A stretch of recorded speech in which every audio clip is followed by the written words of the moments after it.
रूस को जो करना था कर दिया, या कहो जो उसे करना है वो किसी भी हद तक जाकर करेगा।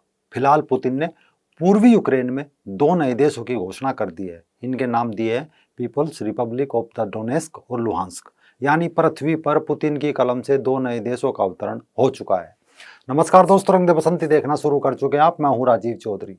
ये तो था ताजा हाल। अब सवाल है कि इसमें आगे क्या होगा।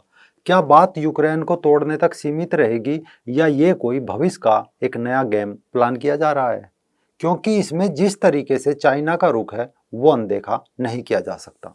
चोरी छिपे ही सही, चाइना को रूस का पूरा समर्थन जारी है। हालांकि चाइना ने साथ में एक डिप्लोमेटिक बयान भी चिपका दिया है कि दोनों देशों को संयम बरतना चाहिए। अब ये दो देश कौन है, किसे कहा जा रहा है? भाई एक देश तो है ही नहीं इसमें। रूस तो अकेला है। वो यूक्रेन तो कुछ कर ही नहीं रहा, वो तो रक्षात्मक है, खुद को बचाना चाह रहा है। लेकिन चाइना ने अंतर्राष्ट्रीय स्तर पर यह ना कहकर कि रूस को संयम बरतना चाहिए, इसके उलट दोनों देशों को संयम बरतने की सलाह देकर अपना पक्ष रूस के पक्ष में साबित कर दिया है। इसका इशारा आप यूं भी समझ सकते हैं कि हो सकता है ये एक डील हो कि यूक्रेन के मामले में चाइना डिप्लोमेटिक रहेगा। कल जब चाइना ताइवान पर इसी तरह कब्जा करेगा तो रूस भी बदले में डिप्लोमेटिक हो जाएगा और बदले में यही बयान देगा कि दोनों देशों को संयम बरतना चाहिए। लेकिन अब यह खेल थोड़ा सा गंभीर होता दिख रहा है, क्योंकि अमेरिका से दुत्कार खाया पाकिस्तान भी अब चाइना और रूस वाले खेमे में जा रहा है। या कहो शीत युद्ध के दौरान पाकिस्तान जिस अमेरिकी खेमे में था उससे अब वो दूर हो रहा है। इससे ये भी संकेत मिल रहा है कि पाकिस्तान अपना पक्ष चुन रहा है, वह अमेरिका के साथ पश्चिमी विरोधी खेमे का हिस्सा बन रहा है। हो सकता है कल पाकिस्तान भी कश्मीर के मामले में रूस से यही उम्मीद करे कि वो भी खुलकर भारत के साथ न आए। इसी कारण इमरान खान 2 दिन के दौरे पर पुतिन के बुलावे पर पाकिस्तान पहुंच रहा है। इसमें बड़ी बात यह है कि पाकिस्तान के किसी निर्वाचित नेता का 23 साल में पहला रूस दौरा ऐसे वक्त में हो रहा है जब रूस और यूक्रेन तनाव चरम पर है। ये मानिए जैसे महाभारत युद्ध से पहले सालों महीनों अलग अलग राजाओं को ये चुनाव करना था कि वो कौन किसके पक्ष में जाएगा, ये ठीक उसी तरह का जमावड़ा हो रहा है। बहरहाल इसमें भारत की भूमिका भी तटस्थ बनी हुई है, लेकिन भारत की भूमिका से पहले इस मामले को समझे कि रूस ने ये पूरा खेल कैसे खेला।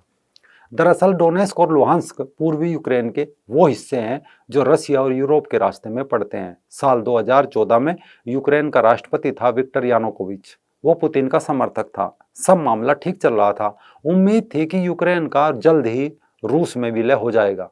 लेकिन अचानक विक्टर यानुकोविच के विरोध में लोग सड़कों पर उतर आए। फरवरी 2014 में राजधानी कीव में दर्जनों प्रदर्शनकारी मारे गए।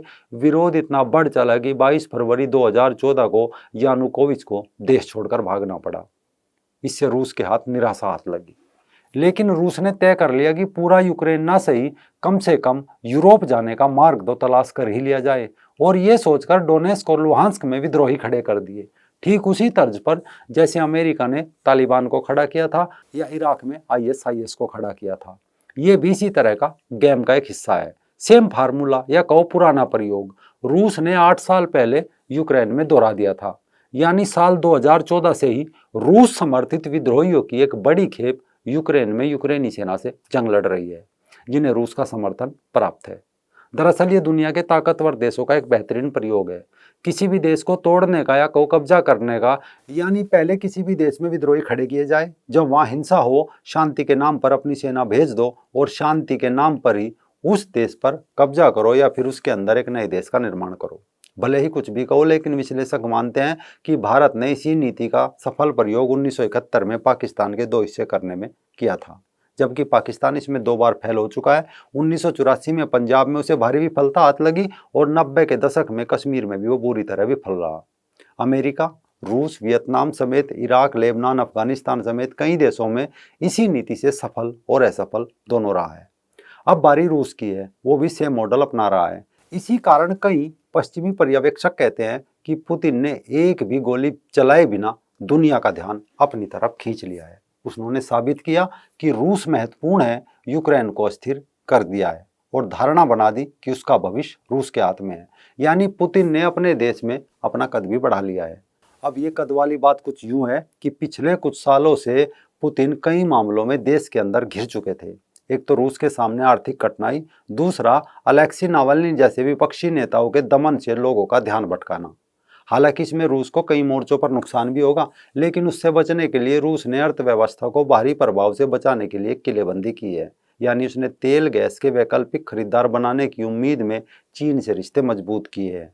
ये ऐसे कहे कि अपना माल तेल और गैस चाइना के माध्यम से बेचेगा। लेकिन विश्लेषकों का मानना है कि चीन के सामने अब उसकी हैसियत जूनियर पार्टनर की होगी। पुतिन ने स्वयं को एक कोने में समेट लिया है। अब तक दुनिया की दूसरी महाशक्ति माने जाने वाला रूस धीरे धीरे तीसरे स्थान पर खिसक रहा है। अब इसमें सवाल ये भी होगा कि इस मुद्दे पर पिछले कई महीनों से लंबी चौड़ी फेंकने वाला अमेरिका इसमें क्या करेगा। जो कह रहा था कि रूस का ये कर देंगे, वो कर देंगे, घुस भर देंगे, हमला कर देंगे, क्या अब अमेरिका और उसके साथ ही नेटो देश यूक्रेन के साथ आएंगे? तो इसमें भी अभी कोई उम्मीद नहीं दिखाई दे रही है। हाँ, इन सब ने मिलकर इस मामले की निंदा कर दी। साथ ही अमेरिका और उसके सहयोगी देशों ने भी उस पर सीमित प्रतिबंध लगाने का ऐलान भी कर दिया। हालांकि अभी रूस पर पूर्ण प्रतिबंध नहीं लगाए गए हैं। यानी इसका सिर्फ सीधा सा मकसद ये है कि किसी भी देश की अर्थव्यवस्था को चोट पहुंचाना, किसी देश के वित्तीय कारोबार, नागरिक, शीर्ष नेताओं को बाधा पहुंचाने जैसे कदम उठाना। इसमें इन देशों पर यात्रा संबंधी रोक लगाई जा सकती है, हथियारों की सप्लाई या अन्य चीज़ों की खरीद फरोख्त रोकी जा सकती है। हाँ, भारत ने इस मामले में संयम बरतने की सलाह दी है। यानी भारत अभी भी ये देखना चाहता है कि ऊंट किस करवट बैठना चाहता है। इसके बाद ही कोई अगला निर्णय लिया जाएगा। कुछ दिन बाद वाद विवाद चलेगा। इसके बाद हो सकता है चाइना सी तर्ज पर ताइवान के खिलाफ मोर्चा खोल दे। हालांकि अभी तस्वीर साफ नहीं है, लेकिन खेमेबंदी देखकर ये जरूर तय है कि अगले किसी भयंकर युद्ध और रक्तपात के लिए सेनाएं सज रही है। भारत की सबसे बड़ी बात यह है कि वो पाकिस्तान की तरह नहीं है, वो अपनी रक्षा करना जानता है, जबकि रूस पाकिस्तान को सिर्फ हथियार बेचने के लिए अपने दरवाजे पर बुला रहा है। बाकी पाकिस्तान का अंतर्राष्ट्रीय स्तर पर कोई अब बड़ा रोल नहीं रहा। वो सिर्फ अपने लिए कुर्सी को या स्टूल खोज रहा है। ये दिखाना चाहता है कि वो भी अंतर्राष्ट्रीय मामलों में कुछ हैसियत रखता है। पाकिस्तान की मीडिया भी इस दौरे को ऐसे दिखा रही है मानो इमरान ने रूस में जाकर कोई बड़ा तीर मार दिया हो। आज की वीडियो में सिर्फ इतना ही।